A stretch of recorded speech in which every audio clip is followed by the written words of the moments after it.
Hai, Assalamualaikum. Apa khabar semua? Welcome back to my channel.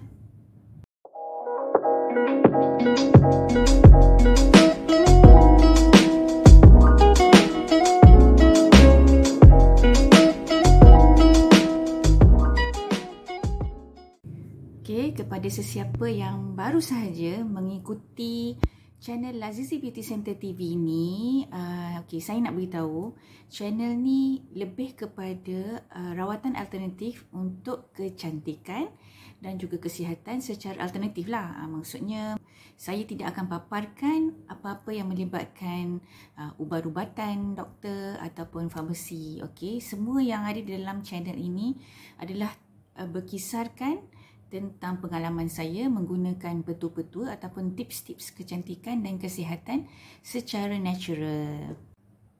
Maka dengan itu, saya mengharapkan you all support saya dengan subscribe dan juga share ataupun komen yang baik-baik di dalam video saya di dalam channel ini.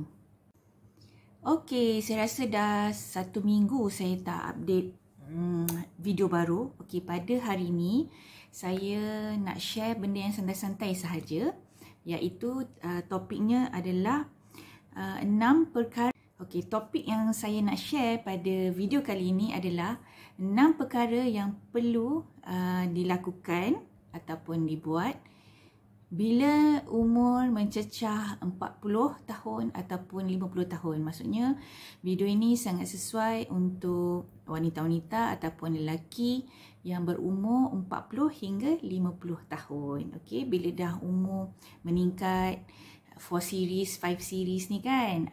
So banyak benda yang kita perlu jaga semasa bila mencecah umur macam inilah, sebab banyak sangat kita akan mendapat sakit ataupun badan akan jadi lemah, kurang tenaga. Tenaga kita akan berkurang tak macam masa kita 40-an, 30-an, 20-an. Okay, masa macam kita anak dara ataupun kita bujang, okay, kita punya tenaga akan sedikit menurun. So, dengan video kali ni, saya mengharapkan mungkin ada sesuatu yang you all boleh trigger, boleh lakukan untuk bila kita dalam umur 40-an hingga 50-an ni, semoga hidup kita jadi lebih baik dan mampu memberi manfaat kepada orang lain. You all dah mencecah umur macam ini, so ada 6 perkara yang perlu dibuat, yang perlu diambil kira untuk kehidupan yang lebih baik. Okey, perkara pertama, kalau sebelum ni you all suka tidur lambat, tengok bola, tengok TV, tengok cerita Korea, tengok movie apa-apa ataupun selalu mengetih malam-malam ke. So, bila dah umur 40-an ataupun 50-an, aduh, tudung saya ingat pula. Okey, kalau dah berumur, dah mencecah 40-an ataupun 50-an, saya tak nak sentuh lagi tentang 60-an pasal saya baru nak mencecah 50-an. So, perkara pertama adalah you all kena start tidur awal. Bermaksud, saya tidur awal ni adalah waktu yang terbaik selepas main isyak. Okay, lepas kita buat-buat kerja rumah ke atau apa-apa pun, make sure pukul 10 malam you all mesti dah tidur. Okay, bukan setakat tidur awal saja, bukan setakat tidur awal pukul 10 malam, tetapi make sure tidur 10 malam tu buat secara rutin. Amalkan secara setiap hari. Mesti pastikan kita tidur pada pukul 10 malam. You get it?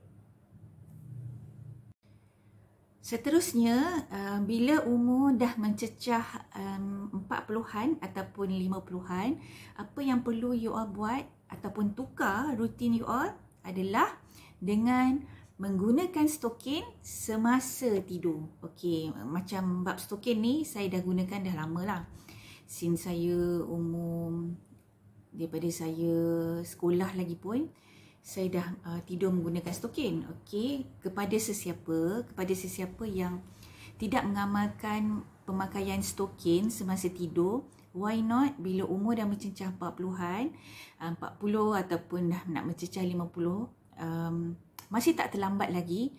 So you all perlu tukar rutin you all daripada tak memakai stokin kepada memakai stokin setiap malam. Okay, make sure tidur pukul 10 malam, paling lewat pukul 10 malam, tetapi mesti pastikan kita memakai stokin. Tak kisahlah nak stokin, boleh start dulu dengan stokin yang nipis, lepas tu nanti bila dah biasa boleh tukar kepada stokin yang tebal sedikit ataupun yang panjang sedikit. So terserah, tetapi yang pastinya mesti tidur dengan memakai stokin. Okey, yang seterusnya saya suka nak cadangkan bila umur you all dah mencecah 40 ataupun 50 pada tahun 2022 nanti. So why not you all tukar rutin you all daripada suka tidur selepas subuh, cuba tukar kepada jangan tidur selepas subuh. Okey, kalau dah ngantuk sangat, boleh tidur selepas duha ataupun tidur selepas pukul 9 ke ataupun pukul 10 ke. Tetapi selepas subuh, kalau boleh tahan mata tu untuk tidak tidur selepas subuh. Aduh, gatal pula tangan sebelah kanan saya. Nak dapat duit ke tu? Perkara yang seterusnya saya cadangkan bila umur kita dah mencecah 40 ataupun 50. Okey, saya suka cadangkan you all kurangkan minum kopi ataupun minum Nescafe ataupun minum teh tarik, tetapi tukarkan rutin you all daripada minum air macam itu kan, minum teh tarik ke, kopi ke, Nescafe ke, tukar kepada minum green tea dan juga minum air biasa, ataupun kalau bahasa orang Johor, minum air jarang ataupun minum air mineral, minum air putih. Okey, banyakkan dua jenis air ni, iaitu minum green tea dan juga minum air jarang. Okey, perkara yang seterusnya bila umur kita dah meningkat daripada 30 dah naik ke 40 tahun pada tahun 2022 ni, ataupun dah naik umur 50 pada tahun 2022 yang akan datang ni. So why not you all cuba mencari jalan untuk jadikan amalan menaiki tangga setiap hari. Minimum turun naik tu 10 kali. Maksudnya naik, turun 1 dikira, naik dan turun kira 2, macam tu. Kalau rumah jenis yang rumah teres setingkat ke kan, ataupun rumah yang tak ada tangga, ataupun office you all tu tak ada tangga, cari jalan untuk turun naik tangga. Sebab kadang-kadang bila kita busy bekerja ataupun rumah kita memang tak ada tangga, so macam mana nak cari tangga kan? So kena cari alternatif. Ataupun kalau tak ada tangga, pastikan you all banyak berjalan, okey, daripada duduk. Okey, kalau duduk kat office tu dah biasa duduk kat office, cari jalan bagaimana nak berjalan. Okey, berjalan. Kalau tak boleh nak naik tangga, boleh jogging ataupun brisk walk atau apa-apa saja, tapi make sure badan itu bergerak. Okey, jangan statik saja depan laptop, jangan statik saja depan Facebook, jangan statik saja, duduk statik saja dekat atas sofa. So jangan macam itu. Jadi pastikan you all turun naik tangga. Okey, kalau tak ada tangga, cari tangga. Itu paling mudah dan tak payah pergi gym, tak payah keluar duit untuk membership ke apa. So tak payah, boleh jalan dekat park ataupun dekat tepi tasik ke apa, ataupun jalan di dalam rumah sendiri. Okey, ni agak susah sedikit pada kebanyakan orang dan juga banyak-banyak mitos yang mengatakan perkara yang terakhir ini adalah sedikit susah ataupun tak sesuai untuk you all semua, iaitu saya suka cadangkan ataupun sarankan bila umur kita dah meningkat lebih 40 ataupun 50 tahun pada tahun 2022 ni, apa kata you all tukar rutin you all daripada makan benda-benda yang tidak berkhasiat, ataupun makan kacang ke, ataupun makan apa tu, pickles ataupun makan buah-buah asam.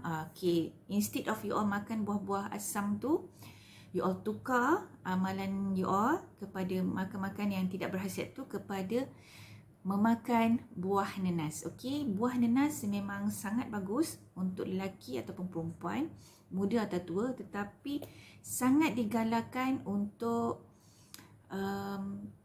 orang ataupun manusia yang berumur seperti kita. Okey, seperti umur macam kita lah, 40, 50. Okey, so ubah habit tu dan juga ubah mindset yang mengatakan nenas ni tajam, nenas ni tak bagus, nenas ni akan mengikis usus. Itu semua mitos. Okey, saya tak nak cerita tentang saintifik buah nenas. You all boleh Google sendiri. You all pun pandai sangat nak Google, so you all boleh Google sendiri. Tetapi saya nak mengatakan bahawa buah nanas ni sangat bagus untuk usus kita, untuk rahim kita, untuk pangkal rahim kita, untuk jantung, untuk buah pinggang, untuk hempedu, semua sangat bagus. Untuk kita punya alat-alat sulit kita ataupun alat-alat seksual kita memang sangat bagus. So saya menyarankan you all makanlah buah nanas setiap hari. Kalau tak mampu, sebab nanas ni lecehnya pasal dia nak kena kopek lah, nak kena macam-macam lah kan, nak kena sediakan tu baru kita boleh makan. Agak rumit sikit, tapi cuba makan buah nanas at least seminggu 2-3 kali pun dah cukup baik. Okay, kalau rasa tak boleh nak telan nanas tu, boleh buat jus. Tapi lagi bagus kalau you all makan buah nanas begitu saja, bukan nak letak dengan kicap, campur sikit dengan cili padi. Itu sebenarnya saya tak tahu, sebab saya memang tak suka benda-benda yang terlalu pedas, dan saya suka makan macam itu je lah. Jadi kalau janganlah letak cicah dengan kicap dengan gula lah. Okey, itu sahaja yang saya nak kongsikan pada video kali ini. Saya doakan you all semua sentiasa di bawah rahmat Allah Subhanahu Wa Taala, sentiasa diberkati, sentiasa dirahmati pada tahun 2022 yang akan datang ni. Okey, semoga kita boleh move on kepada yang lebih baik. Semoga kita semua berjaya di dunia dan di akhirat untuk tahun yang akan datang, iaitu tahun 2022. Kita tak tahu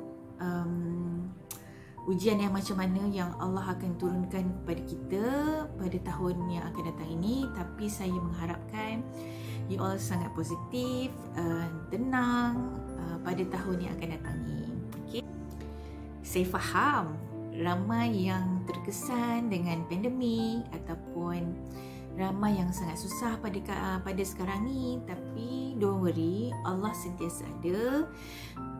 Saya tak nak menyarankan ataupun mencadangkan apa-apa yang berkaitan dengan agama ke dalam agama. Maksudnya saya tak mencadangkan you all untuk berzikir ke apa, sebab ini bukannya channel agama. Tapi apa salahnya kalau you all boleh berubah zikir yang lebih sedikit pada tahun hadapan. Okay, contoh kata tahun ni kita zikir sekian-sekian kuantiti, contohnya 100 ke 200 ke. So apa salahnya, so next year, so kita menjadi manusia yang lebih baik, kita berzikir lebih sedikit, sebab umur kita pun dah meningkat nak ke 40. Macam saya dah nak meningkat ke 50, dah jalan-jalan. So apa salahnya kita berubah menjadi manusia yang lebih baik, berubah menjadi wanita yang lebih baik, lelaki yang lebih baik. So kalau susah nak berubah dengan yang benda yang besar-besar, yang susah-susah, apa salahnya you all berubah dengan cara yang saya cadangkan tadi, saya sarankan tadi, iaitu boleh tidur awal. Bila tidur awal, kita boleh bertahajud. Manalah tahu kan? Okey, bila kita tidur awal, kita boleh beramal lebih. Okey, kalau kita tidur lambat, kita susah nak bangun malam. So apa salahnya kita ubah. Okey, kenapa saya suruh pakai stokin? Sebab bila keadaan kita sejuk, kita susah nak bangun malam. So bila pakai stokin, kita punya temperature kita, suhu badan kita sangat stabil. Bila kita tidur awal, kita pakai stokin, temperature badan kita, suhu badan kita dengan suhu bilik kita sangat sesuai, dan insyaAllah Allah boleh kejutkan kita untuk buat ibadah lah. Okey, menghadap dia. Okey, kenapa saya tak cadangkan untuk tidur selepas subuh? Sebab banyak perkara yang kita boleh lakukan selepas subuh tu. Okey. Okey, itu sahaja perkongsian saya pada hari ini. Saya doakan tahun 2022 you all semua sentiasa di bawah rahmat Allah. Itu paling penting sekali. Nak rezeki ke, nak apa tu ke semua, memanglah, tetapi yang paling penting adalah kita kena berdoa sentiasa di bawah rahmat Allah. Bila sentiasa di bawah rahmat Allah, kita akan, insyaAllah, kita akan sentiasa dapat hidayah daripada ni. Saya malu nak bercakap macam ni pasal saya bukan orang yang baik, orang yang bagus untuk bercerita tentang agama, tapi sikit-sikit tu bolehlah kan. Okey, maafkan saya kalau saya terkurang, terlebih sangat ke, terover dalam menyampaikan apa-apa sahaja video dalam YouTube channel saya. Saya doakan you all semua berjaya di dunia dan di akhirat, dan semoga you all juga mendoakan saya dapat kesihatan yang sangat cemerlang. Semoga saya boleh menjadi insan yang lebih baik. Sampai jumpa lagi. Assalamualaikum. Be awesome, be better, be classy. Selamat tahun baru. I love you.